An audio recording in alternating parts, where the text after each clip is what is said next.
இந்த அரிய விழாவில் வாரம் என்கிற இந்த சிறுகதை நூலை வெளியிடுவதில் நான் மிகுந்த மகிழ்ச்சி கொள்கிறேன். இந்த நூலை செந்தில் அமிர்தலிங்கம் எழுதியிருக்கிறார். எப்படி பூக்கடைக்கு விளம்பரம் தேவையில்லை என்று சொல்வார்களோ, அப்படி இதில் இருக்கிற 17 கதைகளும் பல்வேறு பரிசுகள் பெற்ற கதைகள், பல்வேறு மனிதர்களை சொல்லுகிற கதைகள். மனிதரில் இத்தனை நிறங்களான்னு நம்ம சொல்லும்படியாக அத்தனை விதமான மனிதர்கள். பொதுவாக இவருடைய மனிதர்கள் எல்லாருமே ஒரு உழைப்பாளிகள், கடுமையான உழைப்பாளிகளாக இருக்காங்க. அல்லது ஒரு பெரிய ஏக்கம் இருக்கு, தனிமை வாட்டும் முதியோர்கள் தன்னுடைய குழந்தைகளை, தான் பெற்ற செல்வங்களை தள்ளி தூர நின்று இயங்குகிற இந்த மாதிரி கதைகள் நிறைய இருக்கு. நிறைய கதைகள், ஒரு ஞாயிறுகள் அற்றவன் ஒரு கதை. ஓடிட்டே இருக்கான். இன்றைய சமுதாயம் எப்படி இருக்கு? ஓடிட்டே இருக்க வேண்டியதுதான். ஒரு மனிதன் நிற்காம ஓடினாதான் அன்றைய வாழ்க்கையை சமாளிக்க முடியும். அவனுக்கு ஞாயிறுகள் ஒரு கிழமை இருக்குல்ல, விடுமுறை தினம்னு, அப்படி ஒரு விடுமுறை தினமே இல்லை. அப்போதான் எல்லாரும் குடும்பத்தோட கிளம்புவாங்க. ஆஃபீஸ்ல இருந்து ஒரு ஃபோன் வரும், அப்படியே விட்டுட்டு போவாங்க. இப்படியான ஒரு பல்வேறு பிரச்சனைகளை அந்த கதையில சொல்லியிருப்பாரு. அதே மாதிரி பாரம் கதை எடுத்துக்கிட்டா கூட, இந்த அட்டையினுடைய தலைப்பில் இருக்கிற இந்த கதையை எடுத்துக்கிட்டா கூட, அந்த ஒரு லோட்மேன், வண்டி ஓட்டுறவர்களோட கதை அது. அவர்கிட்ட ஒரு சின்ன அந்த இது இருக்காது, அந்த லைசன்ஸ் இருக்காது. அதுக்காக அவரை போட்டு ஏகப்பட்ட பிரச்சனை பண்ணி, அதனால அந்த சரக்கை ஏற்றிட்டு போனவர் இந்த மாதிரி ஒரு ஆளை அனுப்பிச்சேன்னு சொல்லிடுவாங்க. அதனால அவன் வேற ஒரு வேலைக்கு போயிடுவான். வண்டி ஓட்டுற டிரைவராக இருந்து கூட அந்த வேலையை செய்ய முடியாதவனா இருப்பான். வேற எங்கேயோ ஒரு இடத்துல வேலை செய்வான்ற ஒரு கஷ்டத்தை சொல்லுவாங்க. சின்ன ஒரு வார்த்தை தான் அந்த வேலையே போயிடும் அவனுக்கு. இப்படியான கதைகள். இந்த கதையில் எனக்கு நிறைய கதைகள், எல்லா கதையுமே நான் சொல்லிட முடியும். பழசு என்கிற கதையும் சரி, நினைவுகளின் நிழல்கள், அந்த மாதிரியான கதை, ஒரு முதியவரோட கதை தான் அது. அதே மாதிரி 7வது வீடு எனக்கு ரொம்ப ஆச்சரியமா இருக்கும். அதில் அந்த வீடு எங்கே இருக்குன்னு சொல்லுவார். மொத்தம் தெரியல 7 வீடு, ஒரு வீடாக சொல்லிட்டு போவார். அந்த வீடு பக்கத்தில் என்ன இருக்கும்? ஒரு கிணறு இருக்கும், ஒரு மரம் இருக்கும். ஒரு ஜியாகிரபி சொல்றது ஒரு கதைக்கு ரொம்ப அவசியம். அதெல்லாம் ஒரு கதை எங்கே நடக்குது, நம்ம மனசுக்குள்ள விரியணும். அது இல்லாட்டி அந்த கதையை நம்ம எங்கே, இது நகரமா கிராமமா, இது என்ன ஒரு பொட்டல் காடான்னு ஒன்றுமே புரியாது. வாசகனுக்கு ஓரளவுக்கு நம்ம அதை ஊட்டினா அவன் மனசுல வேற சில எண்ணங்கள் புரியும். இதுதான் கதைக்கான இலக்கணமே. இதையெல்லாம் பார்க்கும்போது அந்த 7வது வீடு ரொம்ப ஆச்சரியமா இருந்தது. அதே மாதிரி நண்பர்கள் பற்றி சொல்லும்போது, எல்லாரும் பிறக்கும் போதேவா நண்பர்களா இருக்காங்க, நண்பர்கள் இடையில வராங்க, இடையில போறாங்க அப்படின்னு ஒரு சின்ன ஒரு முத்தாய்ப்பா ஒரு விஷயம் சொல்லுவார். இப்படி ஒவ்வொரு கதையிலையும் நிறைய பாராட்டும் அம்சங்கள் இருக்கு. ஒவ்வொரு கதையுமே நான் சொல்லிட்டே போகலாம். அவருடைய புளிய மரம், சரக்கு ஒன்றை பூக்கும் காலம் ரொம்ப சிறந்த கதை அது. பூங்கொடி, பழுது, பிரியமானவளே என்கிற இந்த 17 கதைகளும் மிக மிக முக்கியமான கதைகள். பல்வேறு மனிதர்களை, இவ்வளவு வகையான மனிதர்கள் இருக்காங்களா என்று நம்ம யோசிக்க வைக்கிற கதைகள். ஒரு எழுத்தாளருக்கு ஒரு பெரிய சவாலே இத்தனை விதமான மனிதர்கள் இருக்காங்க என்பதை எடுத்து சொல்வது தான். இல்லாட்டி எல்லாரும் நம்ம பார்த்தா எல்லாருமே பேண்ட் ஷர்ட் போட்டிருப்பாங்க, எல்லாரும் ஒரு பேனா வச்சுட்டு தலைவாரிட்டு போயிட்டு இருப்பாங்க. அது அல்ல மனிதர்கள். அவங்களுடைய அக வாழ்க்கையை போய் பார்க்கிற இந்த ஒரு அருமையான இது அவர் கைவர பெற்றிருக்கிறார். அவருக்கு என்னுடைய வாழ்த்துக்கள். இந்த நூலை வெளியிட நமது தலைமை ஆசிரியர் தனபாக்கியம் அவர்கள் பெற்றுக்கொள்கிறார்கள். வாழ்த்துக்கள் செஞ்சு. அவருடைய மகன் வந்திருக்காரு, அவருக்கு என்னுடைய வாழ்த்து. அவரும் நல்ல ரைட்டர். மக்கள் சிந்தனை பேரவை நூல் வெளியீடு நல்ல தருணத்துல வந்திருக்கீங்க. ஒரு நல்ல கைத்தட்டல் கொடுங்க. திருச்சியில இருந்து எழுத்தாளர் வந்திருக்காங்க. நல்ல ஒரு கைத்தட்டல்.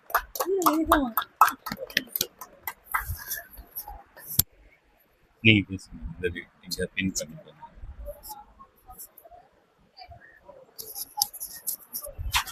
சரி, கையில் ஏந்தியே பேசுறேன் நானு. இந்த ஒரு ஞாயிறு பொழுதுல வாரம் என்கிற ஒரு சிறுகதை தொகுப்பில் வெளியீட்டு விழாவில் கலந்து கொள்ளக்கூடிய பாக்கியம் இந்த தனபாக்கியத்திற்கு வாய்த்திருக்கிறது என்ற பெருமித தருணத்தோடு ரொம்ப மகிழ்ச்சியான இந்த கதையை நேற்று மாலைதான். ஏன்னா வள்ளுவர் ஒரு அழகான பதம் சொல்லியிருப்பாரு, நட்பை போல் சிறந்து செய்து கொள்வதற்கு அதை காட்டிலும் ஒரு அரிய விஷயம் வேற எதுவுமே இல்லைன்னு சொல்லியிருப்பார். நட்புக்கு மட்டும்தான் 5 அதிகாரம் எழுதியிருக்காரு, அறிவுக்கு கூட ஒரே அதிகாரத்தோட நிறுத்தினார். அப்படிப்பட்ட நட்பால் நேற்றுதான் நான் மின்னங்காடியில பேசி அப்படியே எடுத்துட்டு இந்த புத்தகம் கொஞ்சம் படிச்சு பாருங்க, நாளைக்கு தான் வெளியிடுறோம் அப்படின்னு வெளியீட்டாளர் பதிப்பக உரிமையாளர் சொல்லும் போது கண்ணா, நான் இதை படிச்சு முடிச்சதுக்கு அப்புறம் நினைச்சேன், செந்தில்குமார் அமிர்தலிங்கம் அந்த தந்தையாரோட பெயரை அப்பாவோட பேரை சேர்த்திருக்காங்க. எல்லாரும் மனைவி வந்து கணவர் பேரை சேர்ப்பாங்க, தனபாக்கியம் சுரேஷ்குமார் அப்படின்னு. ஆனா இந்த தந்தையோடைய பெயர் நான் மறுபடியும் உச்சரிச்சேன். ஏன்னால் என் குடும்ப சார்ந்த தொழில் விவசாயம் அல்ல, நெசவு தொழில். அந்த இடத்துல அப்படி சொல்லியிருப்பார். அந்த தொழில் குறித்து ஒரு நாவலை எழுத நான் முற்படுறேன் அப்படின்னு கதாசிரியர், இந்த சிறுகதை ஆசிரியர் சொல்லுப்பார். நீங்க சொல்லி பாருங்களேன், அமிர்த லிங்கம்னு பதத்தை உச்சரிச்சு பாத்தீங்கன்னா மாணிக்க வாசகர் சொன்னதான் வரும். மெய்தான் அரும்பி விதிர் விதித்து கண்ணீர் ததும்பி அப்படியே பொங்கி ததும்பி பூர்ணிக்கிற அந்த லிங்கம் வந்து அமிர்த மாதிரி நமக்குள்ள அந்த நான்கிற உணர்வை கரைய வைக்குமா, அந்த ஒடுங்குமா. அப்ப அப்பாவோட பெயரே அமிர்தலிங்கம்னு சேர்த்து இந்த 17 தொகுப்பை எழுதி முடிக்கிற போது எனக்குள் ஏற்பட்ட ஒரு உணர்வு மேலீடுதான் இந்த புத்தகத்துக்கான நான் மதிப்புரையா வழங்குறேன். இந்த கணம் ரொம்ப அதி அற்புதமான கணமா நான் உணர்றேன். ஏன் அப்படின்னா, படைப்பாளர் பாத்தீங்கன்னா திருச்சியிலிருந்து வந்திருக்காங்க. தன்னுடைய ஒரு அழகான தளிர் இல்லையா, அமிழ்தினும் ஆற்ற இனிதே தன் மக்கள் சிறுகை அளாவிய கூழ் அப்படி கவின் வந்து இங்க அறிமுகப்படுத்தும் போது அழகா தமிழ் மகன் காய் சார்கிட்ட சொல்லும் போது, இவனும் கதை எழுதியிருக்கா. அடுத்த தொகுப்பு மலேசியாவில கவின் கேட்ட கணா வினாவா கண்ட கணாங்கிற தொகுப்பு எழுதி நிச்சயமா அதுவும் பரிசு பெறும். அப்போ அவையத்து முந்தி இருப்ப செயல் இருக்குல்ல, அது பெரிய விஷயம். நாளைக்கு பள்ளி இருக்கு, ஒரு பள்ளி தலைமை ஆசிரியரா திருச்சி எவ்வளவு தூரம் பயணப்படணும். இந்த ஒரு சில நிமிட இந்த தருணத்துக்காக அவங்க 2 பேர் வந்திருக்காங்கன்னா, இந்த படைப்பு சமூகத்திற்கு இப்பேற்பட்ட ஆளுமைகள் இருக்கும் வரை தமிழ் சமூகம் என்னைக்குமே உயர்ந்து நிற்கும் என்பதற்கான ஒரு குறியீடா நான் வந்து செந்தில்குமார சாரை நான் பாக்குறேன். ரொம்ப ரொம்ப ரொம்ப ரொம்ப மகிழ்ச்சி. இதுல இங்க பகுதி, நம்ம பகுதி திருச்சி பகுதியினுடைய தமிழ் ரொம்ப அழகு. கொங்கு நாட்டுப்புறத்துல ரொம்ப அழகு. ஆனா அதுல இருக்கிற ஒரு கதை, 17 கதையில என்னை ஈர்த்தது ஒரு 5-6 கதை. அவளுக்காகன்னு ஒரு கதைக்குன்னா ராமசாமி பாப்பாத்தி கதை, மாந்தர்கள் பேரு. இங்க நகமும் சதையுமாக பூடு புல்லு மாடு கட்டுத்தர பால் கறக்கிறது, இதுக்குள்ள உலாவிட்டு இருக்கிற கதாபாத்திரம் தான் ராமசாமி பாப்பாத்தி. ஒரு சிறுகதை வாசித்து முடிக்கிற போது குறைவான நேரம் எடுத்துக்கலாம், ஆனால் அதை குறித்து யோசிக்கிற போது அதிக நேரம் எடுத்துக்குதுங்களே, அதுதான் ஆகச்சிறந்த படைப்பு. அப்போ ஆகச்சிறந்த படைப்பை நீங்க வந்து நிறைய கொடுத்துருக்கீங்க. ஏன்னா கீராவினுடைய காய்ச்ச மரம் தான் எனக்கு அவளுக்காக படிக்கிற போது வந்தது, அப்படியே நினைவு வந்தது. 5 சொத்தை பூரா அப்படியே 5 பேத்துக்கு பிரிச்சு கொடுத்ததுக்கு அப்புறம் ஒரு கோயில்ல போய் கையேந்தி எடுப்பாங்க நிம்மாட நாயகர், என் பசங்களாம் நல்லா இருக்காங்களான்னு கடைசி அவங்க ஊர்ல இருந்து வந்தவங்ககிட்ட கேட்கிற வார்த்தையோட கீரா முடிச்சிருப்பார். இந்த அவளுக்காகங்கிற கதையில அந்த ராமசாமி தாத்தா ஒரு அற்புதமான ஒரு கடின உழைப்பு, அவ்வளோ அழகா பண்ணி தன் பையனை அழகா படிக்க வச்சு, தன் கூட பிறந்த 3 தங்கைக்கு திருமணம் முடிச்சு, பையன் ரொம்ப அழகா அதையும் அழகா எழுதியிருப்பார். நகர்மயமாக்கல்ல கொஞ்சம் கொஞ்சமா இருக்கிற சொத்தை பூரா கொஞ்சம் கொஞ்சமா உறிஞ்சிட்டு, அப்பா அம்மா நான் வந்து பின்னாடி உங்களை கூட்டிட்டு போறேன்னு அப்படியே அந்த வேரோட இருக்கிற கிராமத்துல விட்டுட்டு போயிடுவார் அவளுக்காகங்கிற. அப்போ இந்த பாப்பாத்தி உழைத்து ஓடாய் முதியோர் காதலை முதலில் முன்மொழிந்த பாவேந்தர் சொன்ன மாதிரி முதியோர் காதல் ரொம்ப பொங்கி ததும்பி வழியும் ராமசாமியினுடைய கண்களிலும் இதுல அப்படியே இருக்கிற போது அப்படியே சருகா கிடைப்பான். எப்படி புதுமை பித்தன் செல்லம்மாள் கிடைக்கிற மாதிரி அந்த அதான் சொல்லுவாங்க, வர வர என் மேல பயம் போயிருச்சு, அதனால சண்டை போடுறத நிறுத்திட்டாங்க அப்படின்னு எழுதி.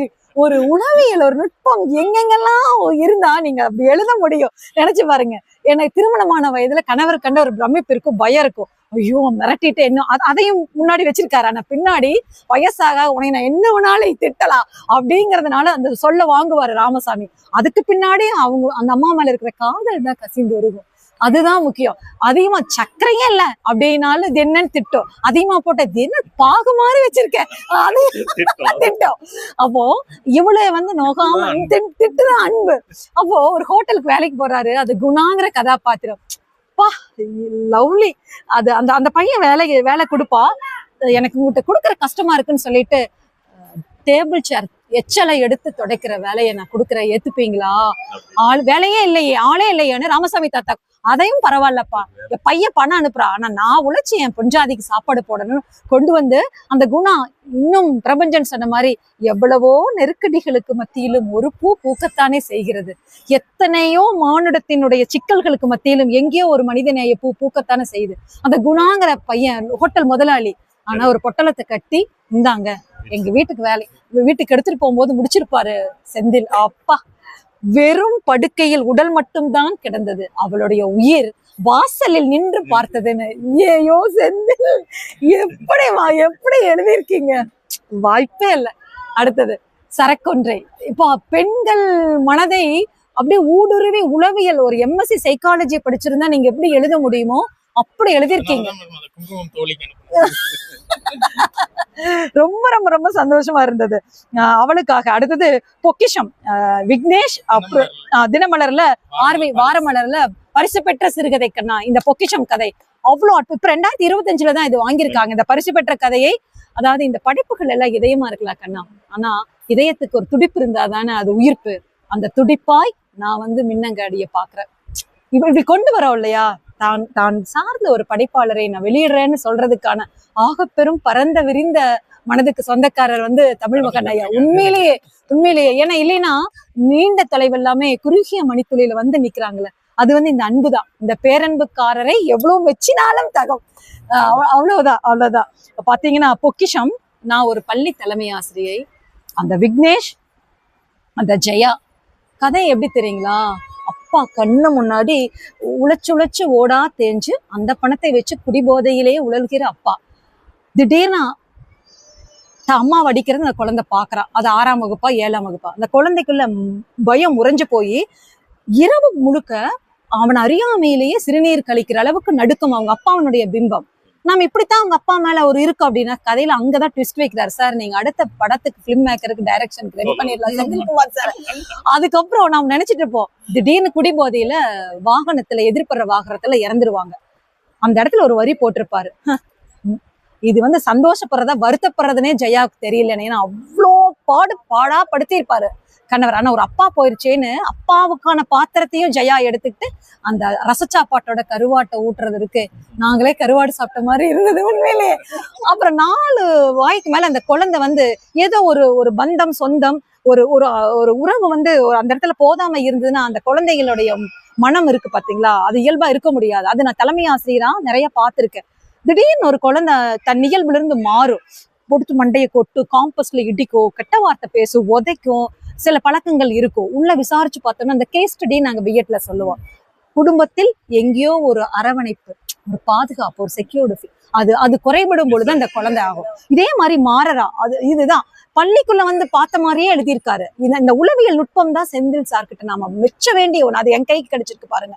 நான் தான் நினைச்சேன், ஐயோ இந்த கதை படிச்சு முடிக்கிற போது 10ஆம் வகுப்பு அரையாண்டு தேர்வு எழுதுற போது என் பொண்ணு ஒருத்தி 10ஆம் வகுப்பு 10 பொண்ணு 5 வயசு, கன்னத்துல எல்லாம் அப்படியே சீக்கடி கடிச்சு தப்பரிய கொப்பளம் இருக்கும். ஒரு 10 பொண்ணு இந்த இடத்துல கொப்பளமா இருந்தா எதோ நினைக்க தோணும். கூப்பிட்டு கிளாஸ் டீச்சர் கூட்டமா அவங்களுக்கு என்னன்னு பாருங்க அப்படின்னு கேட்டா அவ கதை சொன்னான். அந்த இரவு அவங்க அப்பா குடிச்சு போட்டு இந்த கதாபாத்திரத்துல வர மாதிரி அவங்க அம்மா வெட்டி உதைச்சிருக்காரு. பருப்பு கடைஞ்ச பாத்திரம் அப்படியே தெரிச்சு ஓட அந்த பொண்ணோட அண்ணன் +1 +2 எத்தனை நாள் தான் நீ அம்மா வடிச்சுக்கிட்டே இருப்ப அப்படின்னு கையை அப்படி ஓங்கிடுவாரு. டேய் தோளுக்கு மேல வளர்ந்தவன் நீ முதல்ல எனக்கு கையை வாங்குறையான பையன் அவங்க அம்மாவில பொண்ணை போட்டு சாத்த முற்படும் போது பக்கத்துல கரும்பு காடு வெடிய தன் முந்தானையில் அந்த பையனையும் பொண்ணையும் போர்த்தி அந்த கரும்பு காட்டு வரப்புக்குள்ள நாங்க இங்க கொசுக்கடின்னு சொல்ல மாட்டோம், சீக்கடின்னு சொல்லுவோம். அதை கடிச்சு அவ தப்பிச்சு அதுக்கப்புறம் அந்த கடியோட தேர்வு எழுதுவான். குடிகார தந்தைக்கு பிறந்த ஒரு பொண்ணும் பையனும் வாழ்வுல திரும்பி ஓடி அம்மா தமிழ் மீடியம் ஸ்டூடெண்ட் எனக்கு ஒரு சான்றிதழ் கொடுங்க, நான் டிஎன்பிசி எழுதுறேன், நான் குரூப் 2 கிளியர் பண்ண போறேன்னு ஒரு அரசு பணியில இருக்கிற மேனகா தான் உங்களுக்கு இதை நான் சமர்ப்பிக்கிறேன். ஒரு குடிபோதையில் உழலுகிற பையன் ரொம்ப நல்லா படிச்சு பிஏ முடிச்சு ஐடியில் இருக்கான். அப்போ அந்த தந்தை இழந்த போதும் கூட அந்த மகன் படுகிற பாடு, அந்த பையன் ஒரு மாதிரி இருக்கிற போது திடீர்னு ஒரு அம்மாவை கூப்பிட்டுடுறாங்க, நீங்க டிசி வாங்கிக்கிங்க, வர பையன் போக்கே சரியில்லைன்னு. அம்மா உறைஞ்சு போயிடுறா, பையில என்ன இருக்குன்னு பாருங்கன்னு. ஒரு ஆசிரிய சமுதாயம் கூட எடுத்தோன்னே ஒரு தீர்வை கொடுத்துடக்கூடாது ஜட்ஜ்மெண்ட். அதற்கு பின்னாடியும் ஆழ அகல நீச்சியா நல்ல விசாரணை செய்யணுங்கிறதுக்கான கற்பிதத்தை பள்ளிக்கல்வித்துறைக்கு நீங்க கொடுத்திருக்கீங்க. உண்மைதான். அந்த சிறுகதைகள் தானே பின்னணி இருக்குல்ல, இதெல்லாம் தான் ஒரு ஆசிரியர் சமூகம் இருக்குன்னு அது எடுத்தோன்னே முடிவு பண்ணி டிசியை வாங்குங்கன்னு ஒரு பிரின்சிபல் சொல்லுவது முதல் கொண்டு அவங்க அம்மா அப்படியே எடுத்து பார்க்கும் போது அதே இடத்துல போட்டு அடின்னு அடிப்பான் அந்த விக்னேஷா ஜெயம்மா. எதுக்கு நீ இப்படி பண்ற, கொப்ப நாட்டையே இப்படி நீயும் ஆரம்பிச்சிட்டியா, டே உன் வயசு என்ன அப்படின்னு. அம்மா நிறுத்துங்க, அப்பா தான் போயிட்டாரு, அப்பா ஞாபகமா இதை நான் வச்சிருந்தேன், இதுதான் பொக்கிஷங்கிற போது, டேய் அப்பா பொக்கிஷத்தை இது விட்டு தொலை, அப்பா ஞாபகம் தானே, டே நீ தாண்டா அப்பாவின் நினைவாகவே வந்தவன் அப்படின்னு சொல்லி போட்டு அந்த குறியீடு, அந்த சாட்சாத் அந்த பிம்பத்தை நிறுத்தும் போது பள்ளி தலைமை ஆசிரியர் அவனை ஆலிங்கனம் செய்து மீண்டும் மறுசேர்க்கைக்கு வித்துடுற பொக்கிஷம் என்ற கதை என்னை கவர்ந்த கதை, என்னை ஈர்த்த கதை. பள்ளி கல்வித்துறையின் சார்பில் நெஞ்சார்ந்த நன்றியை உங்களுக்கு நாங்க சமர்ப்பிக்கிறோம் சார். அடுத்த கதை 20 நிமிடம் தான் எங்க பதிப்பாளர், நம்ம பதிப்பாளர் எனக்கு நேரம் கொடுத்திருக்காங்க, இதை முடிச்சிடுறேன். சரக்கொன்றை பொக்கிஷம், சரக்கொன்றை பூக்கும் மரம், அது உங்களுக்கு தெரியுமாமா? மகை யாரு, உத்தண்டராமனும் மனோகரி, பேர் எவ்வளவு அழகா இருக்கு பார்த்தீங்களா, மனோகரி. மாலை நேரத்துல ஒரு பவள மழுகியை சுகிக்கும் போது, இதோ 4-5 மணியில முல்லைப்பூவினுடைய மகரந்தம் வாசத்தை சுகிக்கும் போது இருக்கிற அந்த மனோ ரஞ்சிதத்தை இருக்கிற அந்த சுகந்தம் இந்த மனோகரி. ஏன்னா அவளும் அப்படி வசப்பட்டவள் தான். நிறைய ரசனை. ஜன்னல்ல அப்பா நிலாவை பார்த்த ஒரு கவிதை, பகல் பொழுதில் யார் உன்னை களவாடி தொலைத்து விட்டார்கள், இரவில் ஏன் நீ காணாமல் போய் எழிலை, இதோ பாருங்க, ஆமாங்க, இரவில் கண் விழித்து எதை தேடுகிறாய் நிலவே, பகலில் தொலைந்த உன் எழிலையா. அந்த மனோகரிங்கிற கேரக்டர் பாத்தீங்கன்னா முழுக்க ரசனை. கொரோனா லீவ்ல எனக்கு செகண்ட் கொரோனால கோவிட்ல ரொம்ப பாதிப்பு, வீட்டுக்குள்ளே அடைச்சு வச்சுட்டாங்க. குழந்தைகளை எனக்கு 2 பொன் குழந்தைகள், குரலினி தமிழினி. வெளியில வந்தா அந்த வயசான என்னுடைய கூட்டு குடும்பம் எல்லாமே அடைபட்டதுனால அந்த ஜன்னலுக்கு வெளியில தான் நான் புதினாவினுடைய வாசம் கூட இல்லாம போயிடும். இந்த ஜன்னலுக்கு வெளியதான் எனக்கு உலகம். அப்ப இது எப்படி எனக்கு கனெக்ட் ஆச்சுன்னா, அந்த மனோகரிக்கு அவங்க அப்பா ஆசாசியா வீடை அவள் விருப்பப்படிதான் பார்த்து கட்டினாரு நீங்க எழுதியிருக்கீங்க. அப்ப அப்படி எது எடுத்தாலும் இது உனக்கு எப்படிடா இருக்கு, இது எப்படி இருக்கான்னு பார்த்து ரசித்த குடும்பத்தில் இருந்து ஒரு பெண்ணுக்கு தானே 2 செடியை வேறோட புடுங்குற மாதிரி புகுந்த வீடு. ரசனை என்பது கிஞ்சிட்டு அது இந்த நடைமுறையினுடைய நெருக்கடியோடு படபடப்போடு ஓடுகிற கணவர். ஒரு துளி ஒரு உட்கார்ந்து ரசிச்சு, உனக்கு என்ன ரசனை, அங்க என்ன வேடிக்கை, போய் காஃபியும் போட்டுட்டு வா முதல்ல அப்படின்னு அதட்டுகிற கணவர். என்னடா எனக்கான நேரமே இந்த வீட்டுல இல்லையே அப்படின்னு. ஆனா வழக்கமான தமிழ் சமூகத்தின் அம்மாக்கள் எல்லாம் பாரு, மனம் காணாம நடந்துக்கணும் கணவர்கிட்ட, புகுந்த வீட்டுல யாரும் கம்ப்ளைண்ட்ஸ் எதுவும் வராம பாத்துக்கணும், இது அம்மாக்கள். திடீர்னு அப்பா திரும்பி அப்படி இல்ல கண்ணன் சொல்லுவாருன்னு பார்த்தா, கண்ணே அம்மா சொல்றது சரிதான், நீ அப்படியே நடந்துக்கோங்கிற போது ட்ராக் மாறுது. ஒரு சிறுகதையினுடைய அத்தனை நுட்பத்தை எழுதியிருக்காரு. திடீர்னு ஒரு ஆயம்மா கடைக்கு போகும், அந்த சரக்கொன்றையை பார்த்து லயிப்பா, அப்படியே ரசிப்பா. கிட்ட இருக்கிற ஆயம்மா, வாடா கண்ணு என்ன குடிக்கிற, டீயா காஃபியாங்கிற போது, இல்லைங்க ஐயா இதை பாக்க இந்த கரகம் முடிச்சது, இது வாரெல்லாம் அந்த சரக்கொன்றை எத்தனை குப்பைய பூவா போட்டு சருகாக்குது, இதை கூட்டித்தலை, இதை முதல் வெட்டணும். அப்பதான் அவ உணர்வா, ரசனை என்பது வேறு உலகம், யதார்த்தம் என்பது வேறு. இந்த 2க்குமா நம்ம சரிசமமா வாழ்க்கையை நம்ம பிரிச்சு நம்ம அதற்கும் ஒண்ணு கொடுக்கணும். அம்மா சொல்வது சரிதான், தன்னை தான் உணர்ந்து உடனே போன் பண்ணி கணவர்கிட்ட, ஏங்க நீங்க எப்ப வர்றீங்க, டீயா காவியா, இதுதான் பரிசு. இதுதான் அப்போ ரசனை அனுபவம். அப்போ ரசனைக்கான நேரத்தை கொடுத்துடணும். ஆனா அது இந்த நடைமுறை லௌகீக வாழ்க்கை உள்ள வரும்போது எத்தனை சிக்கல் என்பதை அந்த எடுத்திருக்கிற கதைக்களம். சார் சொன்னாங்களா, நிலமும் பொழுதும், அது தொல்காப்பியத்திலே வந்திருக்கு. உயிரினப்படுவதுதான் நிலமும் பொழுது. அந்த நிலமும் பொழுத ரொம்ப அழகா நெய்திருக்கிறார் தன்னுடைய கதைகளின். அழகா வசப்பட்டிருக்கு. நலுங்காம பேச்சு வாக்குல கேட்டேன், எப்ப எழுத ஆரம்பிச்சீங்கன்னு. 25 வயதிலேயே எழுத ஆரம்பிச்சாச்சுனார். அப்ப 45 போது 20 ஆண்டு காலம் ஒவ்வொரு எழுத்தையும் அழகழகாக எழுதியிருக்கிறார். அழகான ஒரு முன்னுரையில கொடுத்திருப்பார். இந்த கதைகள் அதே எடுத்து தன்னைத்தானே உடுத்தி கொண்டன. அப்போ அதுதான் உள்ளிருந்து ஏதோ ஒரு தன்னை அப்படியே முன்னிறுத்துறாரு. பயணம் எனக்கு ரொம்ப பிடிக்கும்னு ஆசிரியர் சொல்லியிருக்கார். மிக நிச்சயமா சொல்ற, இறையன்பு சொன்ன மாதிரி, பயணப்படாதவர்கள் முதுமை அடைந்திருப்பர், பயணப்பட்டவர் முதிர்ச்சி அடைந்திருப்பார். அந்த முதிர்ச்சி இதுல மிக நிச்சயமா இருக்கு. அடுத்தது ஞாயிறுகள் அற்றவன். ஐயோ, இதையும் சொல்லியே ஆகணும்ப்பா. ஒரு பெண் அந்த அந்தரங்கம் புனிதமானதுங்கிறத தாண்டி அவளுக்கான ஒரு ஆசாபாஷம், அவளுக்கான ஒரு ஒரு ஒரு ஆர்வம், அவளுக்கான என்ன உனக்கு என்ன பிடிக்கும் அப்படின்னு கேட்கறதுக்கு எதுவுமே இல்லை. அவ ஒண்ணுதான் விரும்புறா. நான் உன்னை நம்பி வந்திருக்கேன். அந்த சரணடைதல்ல பக்தி மார்க்கத்துல தமிழ் மகன் தெரியும். அப்படியே தன்னை ஒப்படைக்கிறது. படியாய் கிடந்த உன் பவளவாய் காண்பேன், நான் படியாவே கிடந்துக்கிறேன் அப்படின்னு குலசேகர ஆழ்வார் திருவாய் சொல்லுவாரு. அப்போ நான் அப்படியே உன்னை கொடுத்துறேன், அப்பன் நீ, அம்மை நீ, ஒப்புடைய ஒன்பொருளும் நீ, மாமன் நீ, மாமியும் நீ, அத்தனையும் நீதான் அப்படின்னு அழகா சொல்லுவாரு. அப்போ அந்த அந்த குனித்த புறமும் கொவ்வை செவ்வாயுங்கிற அந்த இடத்துல ரசனை, தன்னை அப்படியே ஒப்பு கொடுக்குற போதுதான் தெரியும். அப்ப நான் எனக்காக ஒப்பு கொடுக்குறேன், நீ எனக்காக டைம் ஸ்பெண்ட் பண்ண மாட்டேங்கிறேன்னு மனைவி இந்த கணவன் கிட்ட எதிர்பார்க்கிற இடத்துல ஒரு 31 வச்சிருப்பார். என்ன அப்படின்னா, எங்க அப்பா எத்தனையோ அலைன்ஸ் வந்தது, அதை மாத்தி எழுதியிருப்பாரு. எத்தனையோ வரன் வந்தது, ஆனா அதெல்லாம் விட்டு போட்டு உன்னை பார்த்து கட்டி வச்சாங்க பாரு என் தலையெழுத்து அப்படிங்கிற போது அது எல்லா நாவல்களும் இருக்கும். ஆனா அதற்கு பின்னாடி பிடிச்சிருக்கீங்க பாருங்க, அங்க நிக்கிறீங்க செந்தில்குமார் சார். அந்த மனம் திறந்த கோபத்தை கொட்டி தீர்க்கிற போது அந்த மனைவி கணவன் வந்து 2 அடி அடிச்சுட்டா பரவாயில்ல, பேசாம 3 மாசம் இருக்குது பாத்தீங்களா, ஆகப்பெரும் ரணம், ஆகப்பெரும் வலி. அந்த வழி அதுல பதிவு செஞ்சிருப்பார். என்ன தைரியம் இருந்தா நீ என்னை இப்படி சொல்லுவேன்னு அடிச்சுட்டு அதோட போயிடும். ஆனா வீடு வந்து நிசப்தமாகி கணவன் மனைவி ஒரு ஒரு ஒரு வெறுப்பின் உச்சத்துல இருக்கிறதை வந்து அழகா பிடிச்சிருக்கீங்க. எங்கேயோ போயிட்டீங்க நீங்க உள்ள ரொம்ப உள்ள ஊடு பாயிருக்கீங்க. ஆமா.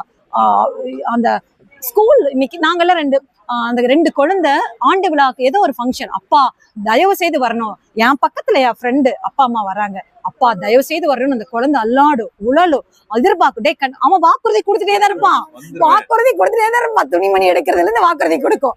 ஆனா தாத்தா எடுத்ததான் போடும். ஆமா, நிறைவேற்றவே முடியாது, அவ்வளோ கஷ்டமா இருக்கு. அப்புறம் அந்த ஆனுவல் டேல 10 மணிக்கு ஆகும்னா அந்த முதலாளி போன்பா, ஆகும்னா அந்த முதலாளி போன். 10 மணிக்கு அம்மா மட்டும் போய் அந்த ஸ்கூல் ஃபங்க்ஷன் ஏதோ ஒரு ஈவெண்ட் முடிச்சுட்டு வந்து அந்த குழந்தையினுடைய படுக்கை அறையில பார்க்கும்போது அந்த கால் தலைமாடு மேல்மேடு அந்த இடுப்பு ஓரத்துல அவன் வாங்கின சான்றிதழ், அவன் வாங்கின பதக்கம், அதுல இருந்து பார்த்தது கண்ணீர் துளி சார். அதுதான் ஒரு எழுத்துக்கு கிடைக்கிற வெற்றி. ஒரு தந்தை அந்த இடத்துல இருந்தும் இல்லாத மாதிரி பள்ளிக்கூடத்துல அம்மா மட்டும் வந்திருக்கா, அப்பா இல்லையேன்னு ஏக்கத்தோட அந்த குழந்தை தூங்குறத காட்சியை ஒரு சிறுகதை என்ன இருக்குன்னா சொல்ல அன்டோல்டு, அது சொல்லாததையும் நிறைய சேர்த்து சொல்லணும். அதை வந்து செந்தில்குமார் சார் வந்து எழுத்து அது வந்து இதுல வசப்பட்டிருக்கு. அதுதான் ஞாயிறுகள் ஒரு பொழுது சரி இனிப்பா 2ல 1 நாம குடும்பத்துக்காகவே நான் இருக்கிறேன்னு தியேட்டருக்கு போவாங்க. தியேட்டருக்கு போனா நடுவுல போன் ஒரு டே இது ஆயிடுச்சுன்னு பாதியில நின்னு போச்சு, அவன்லாம் அடி சாமான புற கீழே விழுந்துருச்சு எடு அப்படின்னு பையனுடைய முகத்தை பார்க்க திராணியற்று வெளியே போனான்னு எழுதியிருப்பாரு. இது வந்து அவதானி பிள்ளைனா எழுதவே முடியாது. ஐயோ அருமையான கதை. அடுத்தது பாரம். நான் இங்க ஒரு அரசு பணியாளரா, ஒரு அரசு பள்ளி அலுவலரா பேசுறேன். நேத்து கல்வி அமைச்சர் தான் வந்து தொடங்கி வச்சாங்க 2 நாள் முன்னாடி. கல்வி அமைச்சருடைய ரீல்ஸ் பார்த்தேன். எனக்கு வர்ற கோப்புகள் பெட்டிஷன்ஸ் எல்லாத்தையுமே நான் ஒரு ஃபைல் பண்ணி ஒவ்வொன்றா பாக்குறேன்னு. முத்து என்ற கதாபாத்திரம் மிக நிச்சயமா அரசு துறைக்கு கவனத்துக்கு போகணும். ஒரு லைசன்ஸ் வாங்குவதற்கு தம் மனைவி தங்கிட்டு இருக்கிற பணத்தை எல்லாம் எப்படி சேர்த்து மூட்டை தூக்கும் போது முதுகு வலின்னு சொல்லியிருப்பாரு. உண்மையிலேயே நான் படிக்கிற போது எனக்கு முதுகு வலிச்சுது சார், முதுகு வலிச்சுது. அப்போ அதுக்கு பதிலாக தான் மாற்றுக்கு பதிலுக்கு தான் அவன் வேற பக்கம் ஒரு ஆட்டோ ஓட்டுறான். அந்த லைசன்ஸ்க்கு ஒரு தமிழ்நாடு அரசுல ஒரு நம்ம துறை சார்ந்து நம்ம பேசுறோம். ஆனால் அதை எல்லாத்தையும் இந்த ப்ராசஸை கொஞ்சம் சிம்பிளிஃபை பண்ணாங்கன்னா, ஈஸி பண்ணாங்கன்னா ஒரு லைசன்ஸ்க்கு இவ்வளவு பணமா தேவையில்லை. ஏன்னா பாலு மகேந்திரா வீடு படம் எடுக்கிற போது அர்ச்சனா பட்ட கஷ்டம் எல்லாம் அது அழகா அந்த மாதிரி ஒரு ரெவன்யூவா இருக்கலாம், ஒரு பத்திரப்பதிவா இருக்கலாம், ஒரு நிலம் அளவியலா இருக்கலாம், ஒரு இந்த மாதிரி லைசன்ஸ் வாங்கலாம். எந்த அரசு துறையா இருந்தாலும் ஒரு சாதாரண குடிமகன் அணுகும் போது அதை சிம்பிளா ஈஸியா ப்ராசஸ் பண்ணி முடிச்சா எந்த இடத்துலயுமே இந்த மாதிரி ஒரு வழிகள் இருக்காதுங்கிறதை நான் அப்படிதான் புரிஞ்சுக்கிறேன். நாம ஒரு அரசு பணியாளரா இருக்கோம், நம்ம கிட்ட ஒரு குழந்தை அட்மிஷனுக்கு வருது, ஒரு டிசிக்கு வருது, டக்குன்னு கொடுக்கணும். அது வெறும் மனிதர்கள், அதுக்கு பின்னாடி ஒரு குடும்பம் இருக்கு அப்படிங்கிறத உணர்த்தின கதை இது வந்து துறைக்கு நாம் அனுப்பணும். இப்ப எந்தெந்த இடத்துல எல்லாம் சிக்கல் இருக்கு அந்த முடிச்செல்லாம் அவிழ்க்கிற மாதிரி பாரம் இதுதான் இதை தாங்கி இருக்கு. ஆக மிகச்சிறந்த 17 படைப்புகளை முத்தாய் கோர்த்து அப்படியே அழகா தமிழ் சமூகத்தின் தமிழ் அன்னையினுடைய கழுத்தில் மாலையாட்டிருக்கீங்க. அந்த மாலையை தொடுப்பதற்கு உத்வேகமாக, உந்து சக்தியாக, ஊக்க சக்தியாக இருந்த மின்னங்காடியை நான் நிற்கும் திசை நோக்கி வணங்கி நீங்கள் இருவரும் படைப்பு பல படைத்து பலரோடு உண்ணும் பெற்றியராய் திகழ்ந்து வாழ வாழ்த்துக்கள். கவின், நீண்ட காலம் நீ நீடு வாழ வேண்டும் செல்லக்குட்டி. வானம் தீண்டும் தூரம் நீ வளர்ந்து வாழ வேண்டும். நன்றிப்பா, நன்றி. அந்த மைக் கொடுங்க, இவர் பேசுங்க.